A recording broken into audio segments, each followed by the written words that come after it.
अनुपमा के latest episode के लिए सब्सक्राइब करें। आज के एपिसोड की शुरुआत में कपिल बता रहा होता है कि अगर किसी पति के साथ ऐसा होता है और ये बात उसके दोस्तों को पता चले तो उसका मजाक बनता है। कपिल बताता है कि कोई भी मेरी बात पर यकीन नहीं करता है। अनुपमा कहती है कि मैं तेरी बात पर विश्वास कर रही हूँ। अनुपमा कपिल को भाई बोलती है। अनुपमा आगे कहती है कि मैं आपकी बोली हर बात पर यकीन कर रही हूँ। अनुपमा कहती है कि मैं मानती हूँ कि आपकी शादी में आपके साथ गलत हुआ है। अनुपमा आगे कहती है कि बहुत जल्द दुनिया आपकी बात पर भी यकीन करेगी। अनुपमा कहती है कि आप सही बोल रहे थे कि हर औरत देवी नहीं होती और हर मर्द राक्षस नहीं होता। अनुपमा आगे कहती है कि कोई आपके साथ हो या न हो, यह आपकी बहन आपके साथ है। कपिल कहता है कि यह आपकी बेटी का ससुराल है। कहीं मेरी वजह से आपका और इस परिवार का रिश्ता उलझ न जाए। अनुपमा कहती है कि वो तो उलझेगा। कपिल कहता है कि मैं क्या करूं, कानून मेरे साथ नहीं है। अनुपमा कहती है कि कानून को अपने साथ कीजिए, अपनी सच्चाई साबित कीजिए। अनुपमा कहती है कि बाहर वाली अदालत में जाने से पहले घर की अदालत में अपना फैसला रखिए। इज्जत से जीना हर किसी को आना चाहिए। अनुपमा कपिल से कहती है कि जरूरी नहीं कि इंसाफ सिर्फ अदालत में मिले, कभी कभी घर के आंगन में भी मिल जाता है। अगली सुबह दिखाया जाता है कि प्रेरणा प्रेम को देखती है। प्रेम सो रहा होता है। प्रेरणा प्रेम पर चादर डालती है। तभी प्रेम उसका हाथ पकड़ लेता है। प्रेम नींद में होता है। प्रेरणा प्रेम के गाल पर किस करती है। प्रेम उठ जाता है। दूसरी तरफ प्रेम और राही की फोटो भी नीचे गिरकर टूट जाती है। राही उठ जाती है और फोटो देखकर शॉक हो जाती है। अनुपमा राही से पूछ रही होती है कि तू घबरा क्यों रही है। राही बताती है कि कल रात से बहुत घबराहट थी, अब तो और हो रही है। अनुपमा राही से कहती है कि कल रात से तेरी प्रेम से बात नहीं हुई, इसीलिए तुम्हें ऐसा हो रहा है। अनुपमा राही को फोन देती है और कहती है कि वो प्रेम से बात करे। दूसरी तरफ प्रेम बहुत गुस्से में होता है और प्रेरणा उसे रोक रही होती है। प्रेरणा प्रेम से कह रही होती है कि मेरा हाथ तेरे कंबल में फंस गया था। प्रेम कहता है कि तेरा हाथ मेरे कंबल तक आया क्यों। प्रेम प्रेरणा से कहता है कि कॉलेज से लेकर अब तक तुम मेरी सिर्फ दोस्त हो और कुछ नहीं। कॉलेज के समय भी मेरे मन में कुछ नहीं था और न होगा। प्रेम आगे कहता है कि राही ने तुम पर और मुझ पर भरोसा किया है और मैं राही से बहुत प्यार करता हूँ। प्रेरणा कहती है कि मैं जानती हूँ और मेरा कोई इरादा नहीं था ये सब करने का। प्रेम बताता है कि मैं राही को कभी धोखा नहीं दे सकता और अगर तुम इतनी कमजोर हो कि शादी जैसे रिश्ते को इज्जत नहीं दे सकती तो यह दोस्ती यहीं पर खत्म। प्रेम कहता है कि अभी के अभी यहाँ से निकल जाओ और कभी भी मेरे सामने मत आना। प्रेरणा वादा करती है और कहती है कि जो भी हुआ दोबारा कभी नहीं होगा। प्रेरणा कहती है कि राही को मत बताना। प्रेम कहता है कि मैं राही से कुछ नहीं छुपाता।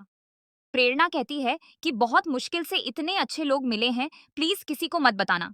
प्रेम कहता है कि मुझे सोचने के लिए समय चाहिए। आगे दिखाया जाता है कि राही का फोन आता है और प्रेरणा उठाती है। राही पूछ रही होती है कि वहां सब ठीक है। प्रेरणा कहती है कि मैं बोल रही हूँ।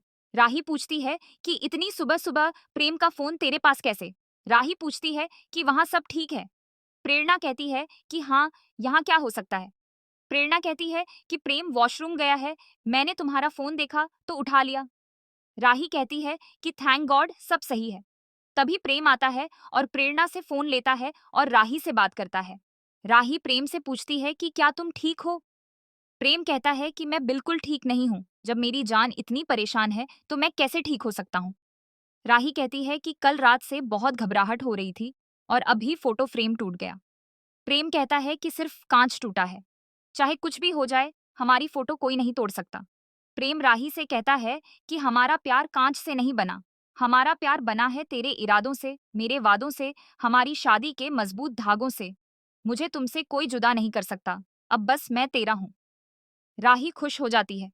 दूसरी तरफ अनुपमा, राही और अंश बैठे होते हैं। अनुपमा अंश और राही दोनों को खाना खिला रही होती है। राही पूछती है कि अंश को इतना बड़ा निवाला क्यों। राही कहती है कि सबसे बड़ा निवाला मुझे मिलना चाहिए। राही और अंश के बीच लड़ाई हो रही होती है। अनुपमा दोनों को चुप करवाती है और कहती है कि यह मत भूलो कि यह तुम दोनों का ससुराल है। अगर मोटी बा ने सुन लिया तो फिर। अनुपमा अंश से कहती है कि तू पापा बनने वाला है, अब तो बड़ा हो जा। माही अंश और राही को अनुपमा के साथ देखती है और उसे अपना बचपन याद आ जाता है। अनुपमा माही को देखती है और उसे बुलाती है और कहती है कि लड़ाई झगड़ा तो आगे की बातें हैं, अभी थोड़ी देर के लिए बच्ची बन जा। राही और अनुपमा दोनों माही को बुलाती हैं। राही कहती है कि झगड़ा बाद में कर लेना। माही अंदर आती है और फिर दूसरी तरफ चली जाती है। अंश कहता है कि सोचा नहीं था कि माही इतना बदल जाएगी। राही अनुपमा से पूछती है कि माही ऐसी क्यों हो गई है। अनुपमा कहती है कि इंसान को 3 चीजें बनाती हैं, समय, संस्कार और संगत। अनुपमा आगे कहती है कि कुछ बच्चे मजबूत होते हैं, उनके लिए समय कैसा भी हो, संगत कैसी भी हो, वो संस्कार का हाथ कभी नहीं छोड़ते। अनुपमा आगे कहती है कि कान्हा जी से यही बोलती हूँ कि मेरे हर बच्चे को खुश रखना। राही मजाक करती है और कहती है कि मेरी एक ही विश है कि मैं अंश से ज्यादा खुश रहूं। अंश शॉक हो जाता है। अंश पूछता है कि ऐसा क्यों? अनुपमा, राही और अंश मजाक करते हैं। तभी वहां कपिल आता है और अनुपमा को बुलाता है। अनुपमा कपिल के पास जाती है। कपिल कहता है कि आपने सही कहा, मैं अब चुप नहीं रहूंगा। कीर्ति का असली चेहरा मैं सबके सामने लाऊंगा, लेकिन यह सब होगा कैसे? अनुपमा कहती है कि सब हो जाएगा। अनुपमा कपिल से कहती है कि सच लोगों को बताइए मत, लोगों को सच दिखाइए। अनुपमा पूछती है कि मोबाइल है तुम्हारे पास? अनुपमा कहती है कि यह आपका मोबाइल आपका सबसे बड़ा हथियार है। अनुपमा कहती है कि आपको इस मोबाइल का सही इस्तेमाल करना है। अनुपमा कहती है कि कीर्ति आपके साथ जैसा भी व्यवहार करे, उसका वीडियो बनाकर आपको दुनिया के सामने लाना है।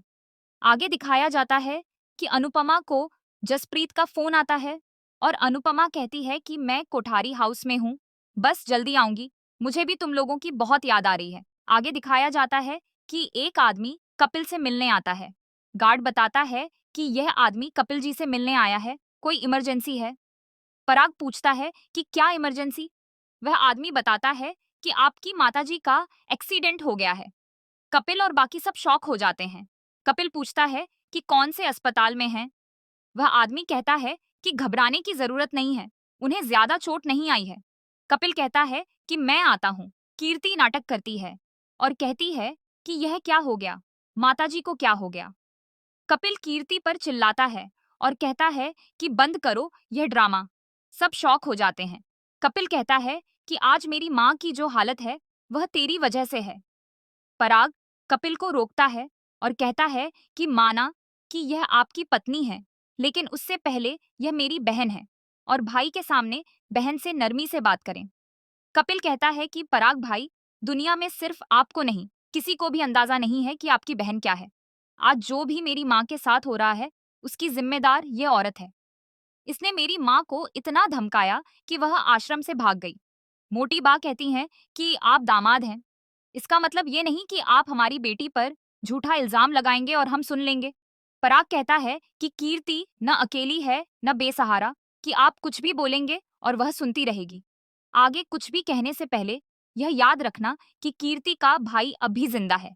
पराग कहता है कि कीर्ति, अगर तू इस आदमी के साथ खुश नहीं है तो रिश्ता तोड़ दे, मैं बात करता हूँ मासी से। कपिल कहता है कि मैं तो कब से यही चाहता हूँ, प्लीज ये रिश्ता खत्म करवा दीजिए, मुझे तलाक चाहिए, मैं जिंदगी भर आपके पांव धोकर पीऊंगा। पराग शॉक हो जाता है। कपिल कहता है कि मुझे अभी के अभी तलाक चाहिए। कपिल वहां से चला जाता है। पराग कीर्ति के पास आता है और पूछता है कि तू इस इंसान को बर्दाश्त क्यों कर रही है? पराग कहता है कि मैं आज ही वकील से बात करता हूँ। अनुपमा कहती है कि यह आपका प्राइवेट मैटर है, पर मैं कुछ कहना चाहती हूँ। और यहीं पर आज का एपिसोड खत्म होता है। अगले एपिसोड में कीर्ति नाटक करके खुद को चोट लगाती है और सबको आवाज देती है। पराग कपिल को मारता है। अनुपमा पराग को रोकती है। अनुपमा कीर्ति से कहती है कि मैंने आज तक आप जैसी औरत नहीं देखी। अनुपमा सबको वीडियो दिखाती है। वीडियो देखकर सब शॉक हो जाते हैं। दोस्तों, अगर आपको हमारी ये वीडियो पसंद आई हो तो हमारे चैनल को सब्सक्राइब करें। धन्यवाद।